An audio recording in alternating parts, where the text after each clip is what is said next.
Hunger, malnutrition, and food insecurity, a problem which we are currently facing. Hunger is not only standing strong, but steadily growing, and it stands as an issue that greatly affects people from a variation of places, including developing countries and developed countries, for an example, the US and China. Solving hunger includes many things, such as genetically modified food, improving food distribution, and more. But the most important factor of it all is what we do as individuals. What we can do to help is the most crucial part, because when it comes to hunger, a gesture as simple as making people more aware can save one life, or many. Many would be surprised at the amount of people suffering from hunger, but for others, it is a reality. To millions of families across the globe, a single meal is the difference between life and death, and over half of the world's childhood deaths are caused by hunger. It is not the lack of food that causes hunger, but the failure of distribution, and it is our job to provide families with the necessary supplies that they need to live a healthy life. Hunger has impacted millions of families across the globe, and we, as a community, need to stop the spread. Luckily, there are many prevalent, sustainable solutions that can help to reduce or even possibly solve the worldwide problem of hunger. There are various different reasons why malnutrition, food insecurity, and overall hunger has gradually become one of the most lethal, growing problems throughout the world. One of the factors that plays an enormous role in causing hunger are natural disasters such as floods, droughts, hurricanes, and more. This is because when a disaster of great magnitude occurs, a countless amount of people are bound to lose their homes, families, and therefore their food supply. Another leading cause of hunger is war and conflict. War between any type of country, although specifically developing, means lost lives, and is proven by such natural disasters, conflict could easily cause a loss of food that could be fatal to many. 19 million, or 98% of people suffering from hunger, live in developing countries and places such as Africa, Asia, and Latin America. With food prices on the rise, this proves that another cause of hunger is the place where people live, poverty, and the amount of money that families have to live off of.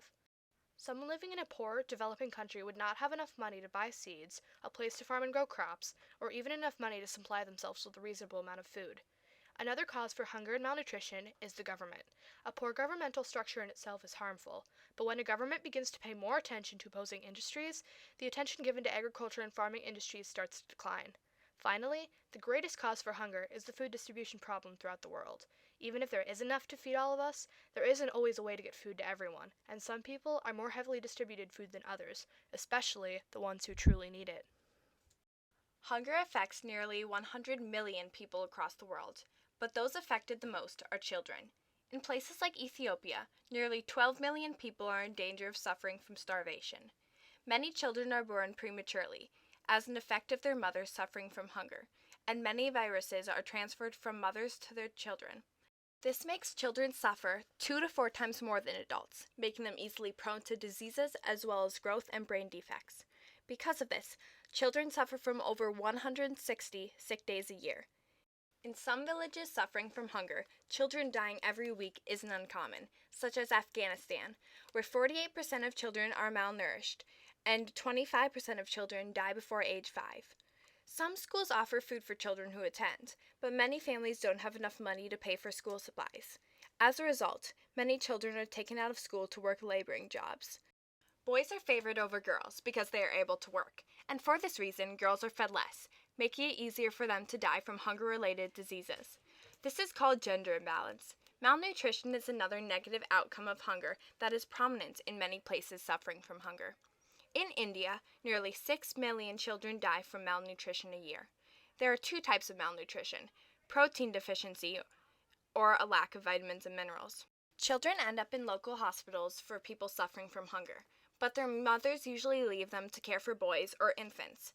In villages dealing with hunger, there's usually a lack of parents. Fathers leave their families to search for jobs, and mothers die from diseases or during childbirth. As a result, many children become orphans at an early age. Genetically modified crops originate from seeds that have been crossbred in labs. For a seed to have been modified, it means that a trait from another plant has been inserted into the genetic code of that seed. This trait can do anything to enhance the seed, such as making the crop pesticide resistant or toxic to insect larvae. Although these genetic upgrades may sound appealing, not everything about genetic modification can be considered a benefit. One easily drifts from genetically modified crops to neighboring organic crops. Known as outcrossing, this action often results in a large amount of worry for farmers, and If a farmer is unwilling to grow GM crops, they are responsible for keeping the pollen out of their crops. If this issue occurs, it is possible that genetic engineering companies will take legal action against the farmers involved. Another issue is that some strains of GM corn have been found toxic to animals, such as monarch caterpillars and lab rats. Also, it is suggested that genetic engineering companies, such as Monsanto, encourage the use of pesticides and herbicides that harm the environment. "We're getting higher yields, but we're not better off," said T. Venkatesh, one of the cotton farmers in an interview. "Our costs have gone up much faster than the price of cotton. This dramatic rise in price is due to the high demand for GM seeds in places such as India and Africa. Despite these shortcomings, genetically modified crops do have increased yields. And, although most studies are conducted in developed countries, genetically modified crops are beginning to be grown in developing countries, where rates of hunger are high." The popularity of genetically modified foods, GMFs, has increased dramatically since they were introduced in 1983. Genetically modified foods are derived from genetically modified organisms, which are organisms that have been altered by substituting single pieces of DNA which make up genetic building blocks and are responsible for certain traits. Many people think that GMFs can help reduce diseases that are related to poor nutrition by enriching the foods with certain nutrients. For example, some GMFs are modified to increase vitamin content, such as vitamin A. Since a vitamin A deficiency can cause blindness, these GMFs can help eliminate blindness caused by malnutrition. The U.S. is one of the leading producers of GMFs. U.S. grocery stores have been continuously distributing GMFs more than commonly thought, since a total of 80% of packaged food contain GMFs. In the United States, GMFs are not labeled on the packaged contents, though many other countries require labeling. There are controversy as to whether or not GMFs should be labeled, which is a recurring issue. Many people want to know what they are eating and whether or not their food is genetically modified. Many scientific organizations like the American Medical Association, the World Health Association, and the U.S. Academy of Sciences have stated that GMFs are as safe as any other food we eat from traditional plant breeding techniques. The Food and Drug Administration labels GMFs as GRAS, which stands for Generally Recognized as Safe. Many believe labeling foods with GMFs would only mislead and falsely alarm consumers. Although hunger, malnutrition, and food insecurity has been and always will be a problem, there are many ways in which it can be slowed with the help of everyone. There are many solutions, but one of the first is ensuring a stable government, as well as a government that puts emphasis on the more required areas of focus, such as medical aid and food industries. Hunger not only affects girls, elderly people, people in developing countries, and more, it also impacts sick and diseased people. For this reason, government and medical aid should be put more attention to.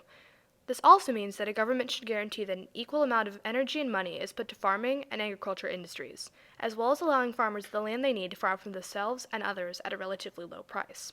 With this comes another solution, keeping the cost of living at a low enough price so that everyone is able to afford it. With so many developing countries, poor areas, and poor people, poverty is more than just a common factor in ensuring that someone goes hungry. But with costs low enough, everyone will be able to afford or receive some type of food. The final solution to feeding a hungry world is fixing the food distribution issue. Food has never been equally distributed, even though by the world standards, there is enough food to feed everyone. Therefore, by equally distributing food to everyone, the world can eventually be fed, and hunger and malnutrition can, eventually, be stopped. Although genetically modified crops and foods do have their fair share of negative attributes, they also provide many sustainable solutions to the worldwide problem of hunger. For instance, genetically modified crops, which are beginning to be grown in developing countries, will hopefully help to reduce food shortages, lower food prices, and improve the overall quality of food. Monsanto is working to create seeds that could double or triple crop yields and are drought tolerant, which will help them survive in arid climates. As a result of higher crop yields, there will be more genetically modified food harvested and then sold around the world. With the help of added value traits inserted into seeds, the GM food produced will have a higher amount of nutrients. The added vitamins and minerals in these foods will help to lessen malnutrition and prevent diseases. For instance, researchers have created a product known as golden rice.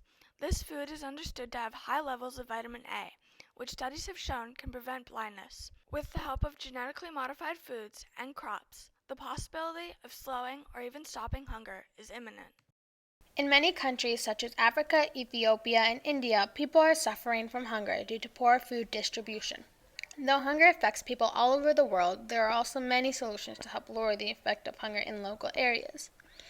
One way to help is to donate money and food to local charities such as World Food Program, Feed the Children, UNICEF, Feed My Starving Children, and more.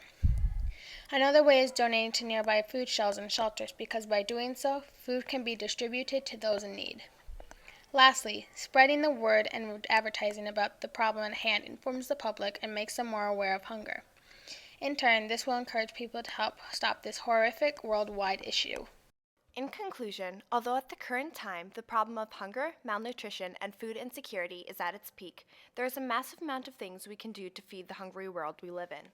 Nearly half of the people in the world live on less than $2.50 a day, and with many sustainable, inexpensive options to provide those in need with food, we as a community might be on the right track to slowing and eventually stopping world hunger.